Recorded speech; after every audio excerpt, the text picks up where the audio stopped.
Hello and welcome to County Report this week. I'm Lorna Virgili. Thank you for joining us. Coming up in the next half hour, Executive Ike Leggett recovers from surgery. County seniors are invited to gather for the Executives Senior Summit. And later, MCPS celebrates its 16th annual Latin dance competition at the Strathmore. But first, we begin with an update on the county executive's 6-point economic plan. During a press event, Executive Ike Leggett highlighted the measures set in place during the last 11 months that have become economic development game changers. Executive Ike Leggett described his 6-point economic plan as having tremendous progress in the last 11 months. My goal was to change how we can better attract and retain businesses and how we can better align businesses' needs with workforce development. Back in December of last year, when Leggett sworn in to his third term in office, he announced 6 economic priorities. This week's press event was to give an update on how each of those are moving forward. First, the MOVE program, an investment of $30 million to bring companies to available office space in the county. Has attracted 26 new businesses to the county and added 187 jobs, with a projection of 343 new jobs over the next few years. Collectively, these companies fill over 100,000 square feet of office space. That's essentially the entire space of the county office building. The MC Squared program, which would include mentoring to savvy tech young entrepreneurs. On this end, MIT's Venture Mentoring Service is now active in the county with 15 mentors. Streamlining the development process to 30 days was another one of those points. Leggett informed that instead of 30, it now takes 19 days to obtain a building permit review. I'm unveiling today a new development database that would allow the public to see projects as they are proposed and moved throughout the system and get quick overview, including photographs and contact information as well. Ultra Montgomery, a high-speed fiber network. On this end, the county launched Ultra Gig at the Silver Spring Innovation Center, making it a wireless 1 gigabyte test bed. And support Montgomery Workforce Coalition with the creation of additional vocational programs in the county. For this, WorkSource Montgomery, Inc. has become the designated workforce development entity. The last point is creating an independent transit authority. On this, the executive says it is in progress, exploring alternatives for a pilot program for 2 rapid transit bus routes. And that press event was the first day back to work for Executive Ike Leggett. Mr. Leggett has spent 11 days recovering from back surgery. The operation was for a case of spinal stenosis, multiple spinal stenosis. It resulted from at least a recurrence of a car accident that I had 5 or 6 years ago. And so I've struggled with it for the last 5 or 6 years through exercise, physical therapy, and medication. About 5 months ago, we realized that the medication was having a very serious side effect. That is, that it was causing some internal bleeding that had to be rectified. And they concluded that the medication that I was taking to assist in the spinal stenosis was causing the internal bleeding that was very, very small and almost not detectable. The county executive affirms that his health is great, that recovery is on track, and that he will certainly continue his term in office. A new summer learning program is being launched in hopes that it will close the long-standing achievement gap in county schools. The national program, Building Educated Leaders for Life, will kick off here in Montgomery County in the summer of 2016 through a unique public-private partnership. Susan Kennedy reports. Well, good afternoon. The innovative program was announced by Councilmember Nancy Navarro. By her side were her colleagues and other officials and local philanthropist Josh Rails. The goal of this public-private partnership, closing the county's achievement gap. Together, we're going to drive a stake through the heart of the achievement gap. The Bell program is a 5 to 6 week summer curriculum that works with teachers from Montgomery County Public Schools to prevent the so-called summer slide in students from lower income families. The program will be open to more than 1,000 county students next summer through funding provided by the county and matched by the Rails Foundation. How many times did you get a local philanthropist come over and say, hey, here's this particular program that is top-notch quality, that fits all the criteria that the county council has been in discussion time and time again in all our committees. It includes a very high quality component, a strong evaluation component. It serves the neediest. It makes sure that it hires MCPS teachers, and it's a public-private partnership. This is not your grandfather's school system. This is not your grandfather's Montgomery County, and we need to be adept. We need to provide programs and services that are consistent with the changing nature of our population and to make sure that all of our youth have a bright future to look forward to. The Bell program here will focus on 2nd and 3rd grade students. Navarro says statistics show 1 in 6 children who are not reading proficiently by the time they are in the 3rd grade will not graduate on time. Rails helped fund the program last summer in Baltimore and says he believes it's the best program of its kind in the nation and that Montgomery County children are a smart investment. This is where I grew up.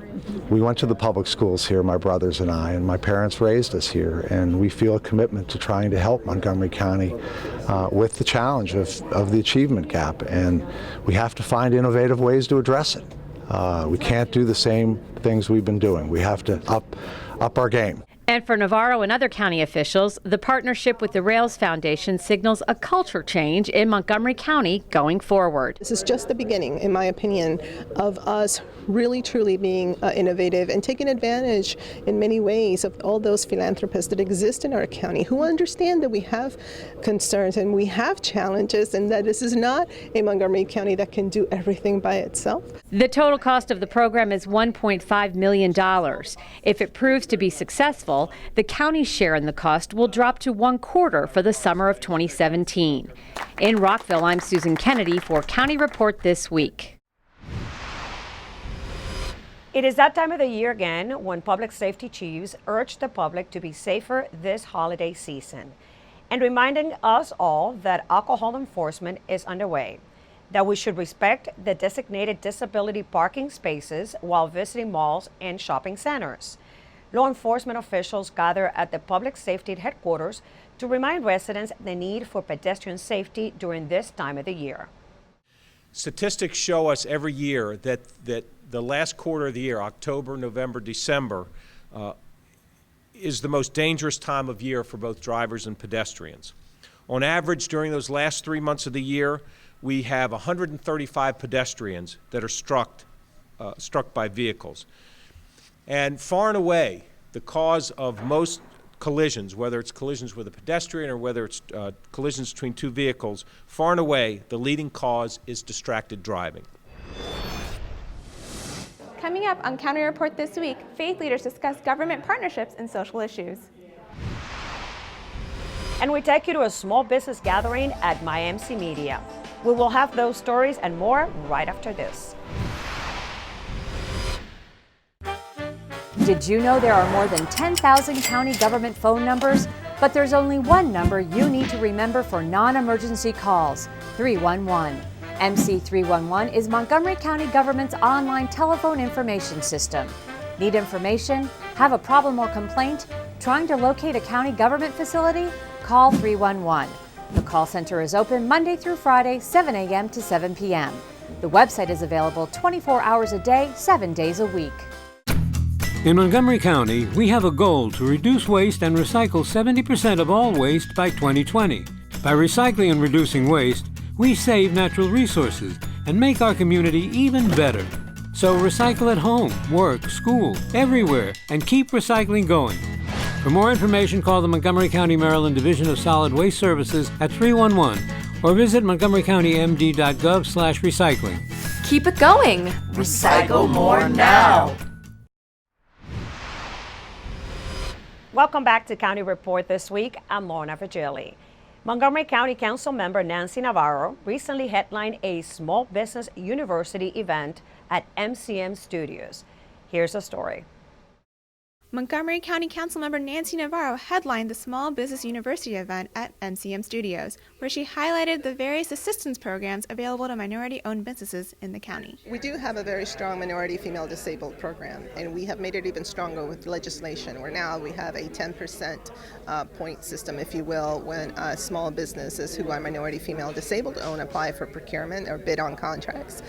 We're also strengthening everything that has to do with outreach. In case you didn't know, there are a number of ways to stay connected with the small business community. We have a small business navigator position. You know, it's really important to get to know that small business navigator person. Attending these types of events is really critical. Making sure that you are part of any organization that is promoting economic development, you know, like the chambers, etc. That's really, really important. Business owners say they found the information valuable. For me, mainly it was learning how much they care about us, that my representative cares about us, and that was great to find out. It really is a very vital county, and I learned more about how I can connect, what resources I can know about that I can have as a businesswoman, and what I can offer. Quite frankly, a lot of minorities don't know about this growth. We hear about them because some of them are actually not very connected. This forum provides opportunity to reverse that misconception I thought I had before coming here. So that's essentially the most important thing I gained. The next SBU is December 17th, if I'm not mistaken. And so we're excited about it. The year end is always a fun time. We always have a festive celebration, a look back at what happened throughout the course of the year. But it's also going to be fun because we're going to do a lot of giveaways. So in the holiday spirit of giving, we're going to be giving away a lot of gift cards and other things to participants. So I would encourage everyone to be here. For County Report this week, I'm Maureen Chaudhary. Some members of County Council held a forum at Leisure World to warn seniors about scams and also to encourage many to volunteer in the community. Here's more. Seniors are the fastest growing demographic here in Montgomery County, and many retirees find themselves with a lot of time and not so much to do. That's why the County Council held a senior forum here at Leisure World, where residents could learn of the vast array of volunteer opportunities for seniors. The RSVP program is part of Senior Corps, which is a federal program, and it's nationwide, and our RSVP program covers Montgomery County, Maryland. So what we do is we help match people 55 and better with volunteer opportunities to meet the needs of the community. So we partner with different nonprofit organizations and then try and help them find volunteers who are interested in volunteering. The program focused on protecting seniors from scams, addressing the signs of physical and elder abuse, and ways that seniors can contribute to the community through volunteering. Any problem is a huge problem when it happens to you. And that's exactly what we're trying to prevent. We don't want someone to ever have a problem, and many times education is the key to solving it before it starts. I think public education and educating people about what scams are currently in place in Montgomery County is the best way to avoid someone becoming a victim. We need to front end that information so that they are aware of the grandparent scam, the wood check scam, the charity scams, because then you'll never become the victim because you will have been forearmed with that information. If that case never comes to me, that's a victory for us. I care deeply about these issues. Councilmember Katz cares deeply about these issues, and here at Leisure World, what better place to talk about senior issues?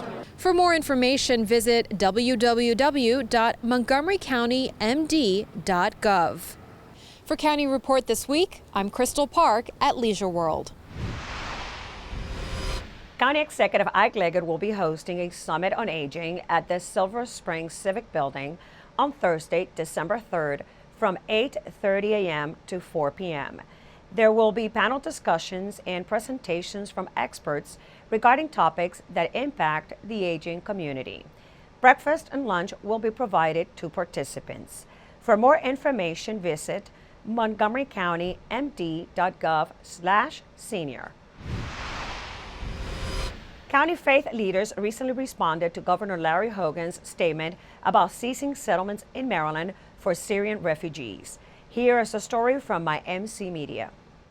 With God as our Father. Faith leaders attending a forum hosted by the Montgomery County Faith Community Advisory Council in Rockville pray after a trying week of terror attacks abroad. One of the hot topics at the forum was Governor Larry Hogan's statement requesting federal authorities to seize additional settlements for Syrian refugees in Maryland because of what he describes as public safety concerns. These faith leaders said the statement raises concerns for them. Maryland has always been a very inclusive society. Maryland has always been welcoming immigrants for the last several years, and I don't know why such a decision was made by him. It's unfortunate. This is not a time for fear. It's a time for faith. It's a time for leadership. It's a time for living out the true values of being an American. And if we cannot be receiving those who are fleeing from persecution and the terror of life in these war-torn countries, especially when the majority of us have come out of similar circumstances and have been embraced in this land of the free. It's a sad day. One faith leader says she understands what's behind the governor's statement, but wonders if it's legal. The allocation of refugees across the states is governed by federal law. So it's not actually the jurisdiction of the governor's office, but we'll see what ends up happening. I mean, there will be, I think, legal opinions that are drafted in response to the number of governors who have done so, and so we'll see how that ends up getting worked out. Faith leaders say that events like the forum are a way for the Muslim community and interfaith partners to fight against stereotypes and continue dialogue. We wanted to show that we are a united community and that we're a resilient community, and then talk about the issues, moving forward that will impact our community. And of course, Paris and terrorism and social tension will continue to impact our community, and so we want to be proactive. For County Report This Week, I'm Maureen Chaudhary. Coming up on County Report This Week, it was a sold-out house at the Strathmore for the 16th annual MCPS Latin Dance Competition.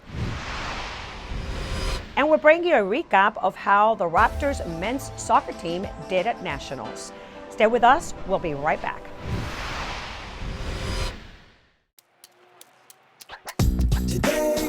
Yeah, salad on Saturday, fruit on Friday, throw a ball Thursday. Water Wednesday, touch your toes Tuesday. Let's move Monday, swap us next Sunday. 60 minutes of physical activity a day and eating well can help get your child healthy. So keep them active and eating well every day. Get ideas, get involved, get going at letsmove.gov. That's letsmove.gov.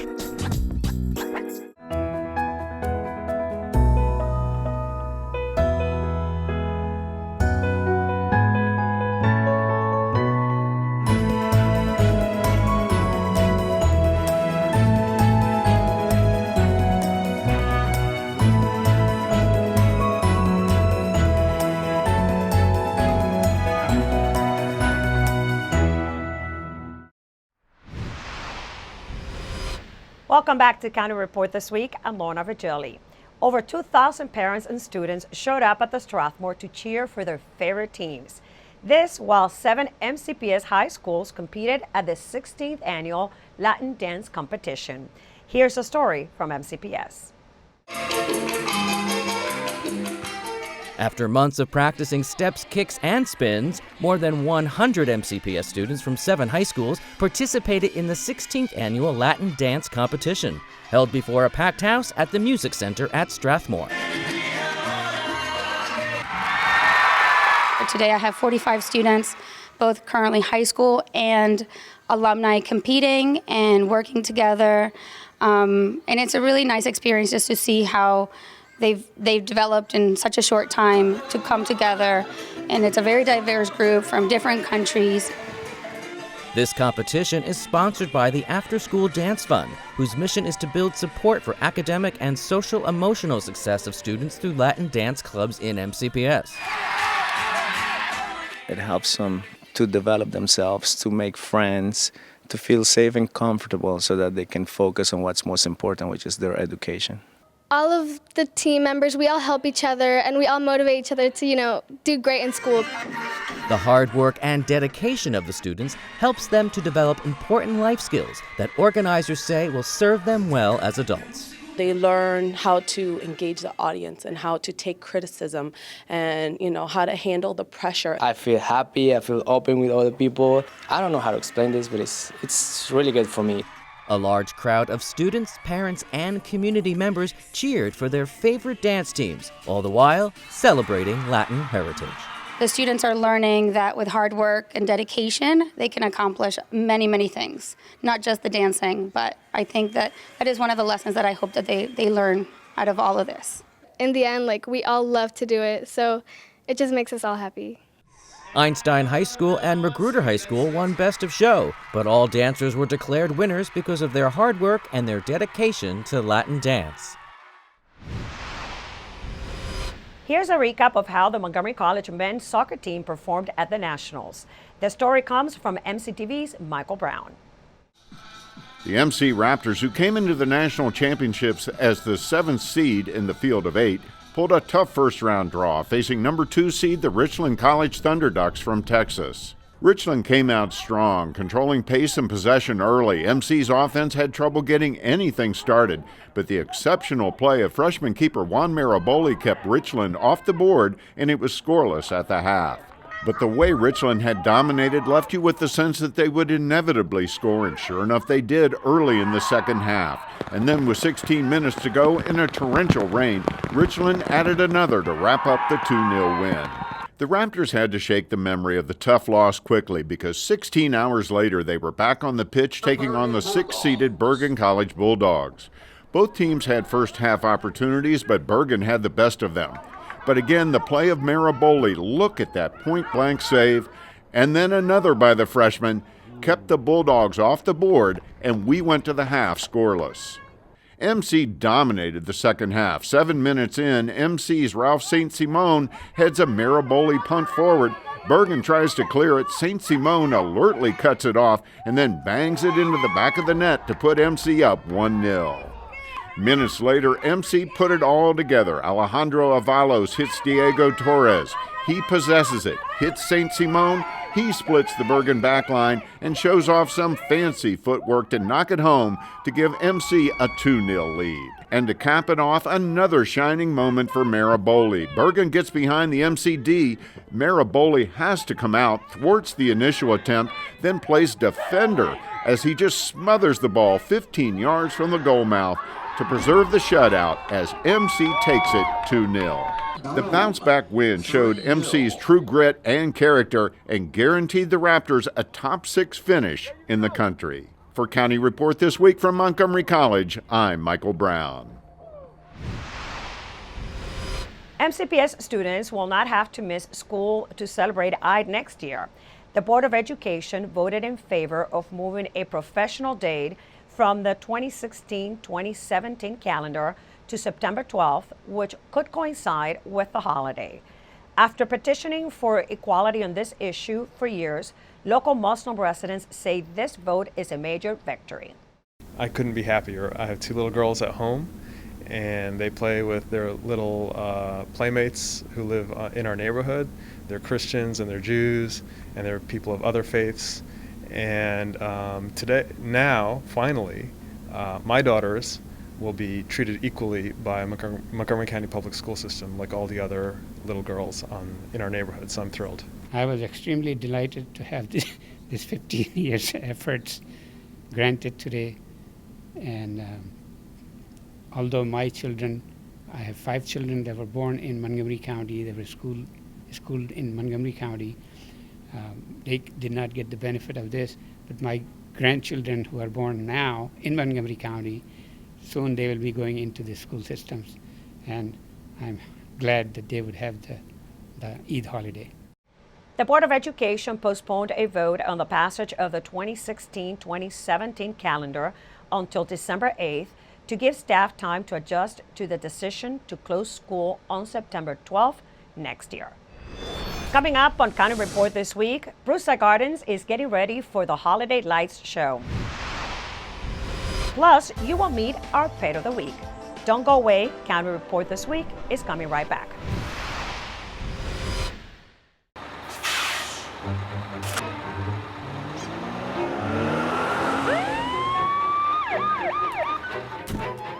Hey, mister, down here.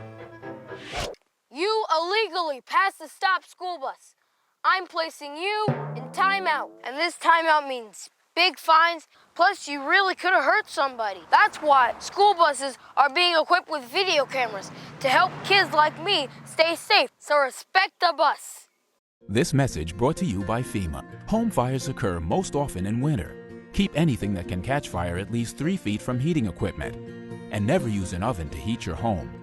Stay in the kitchen when frying, grilling, or broiling food. Turn space heaters off when you leave the room or go to bed. Make sure all vents are clear of snow and ice to allow carbon monoxide to vent outside. Have your furnace, heating system, and chimneys serviced each year by a qualified professional. Learn more at www.usfa.fema.gov. Welcome back to County Report This Week. I'm Lorna Virgili.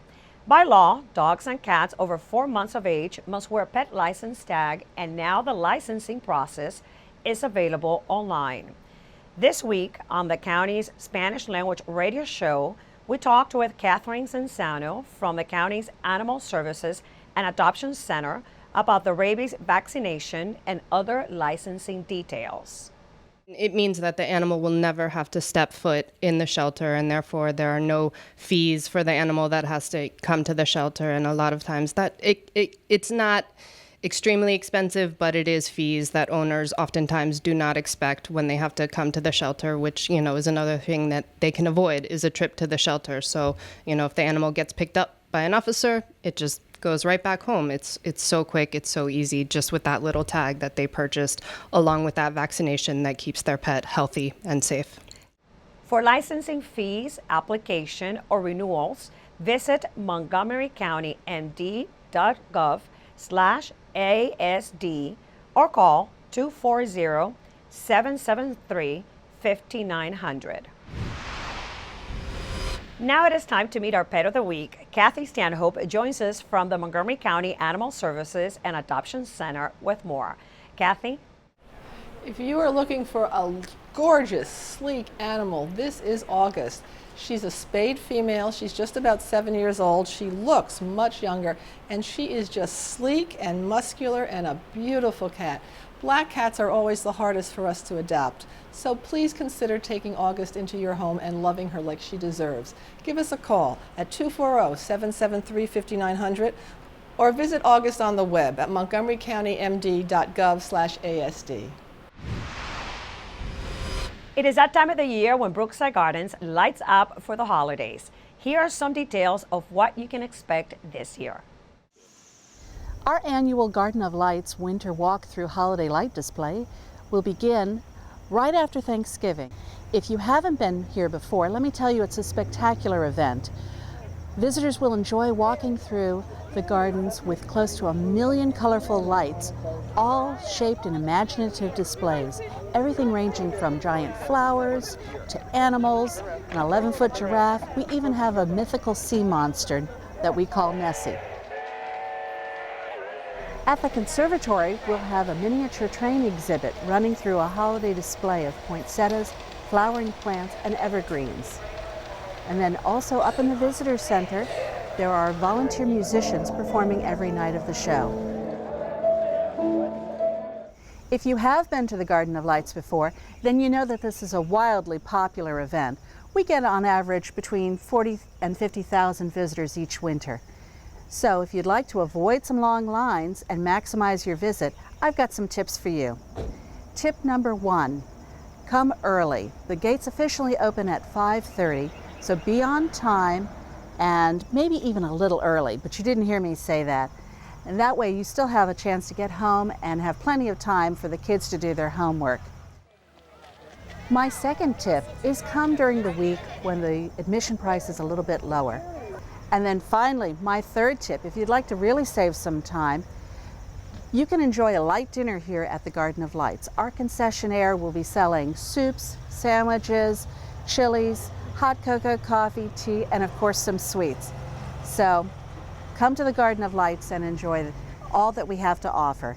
The Garden of Lights will be open until January 3rd. For more information about admission, visit the Brookside Gardens website. And with that, we close this edition of County Report This Week. Remember to like us on Facebook and to join us again at this time every week for a look at what's going on inside Montgomery County.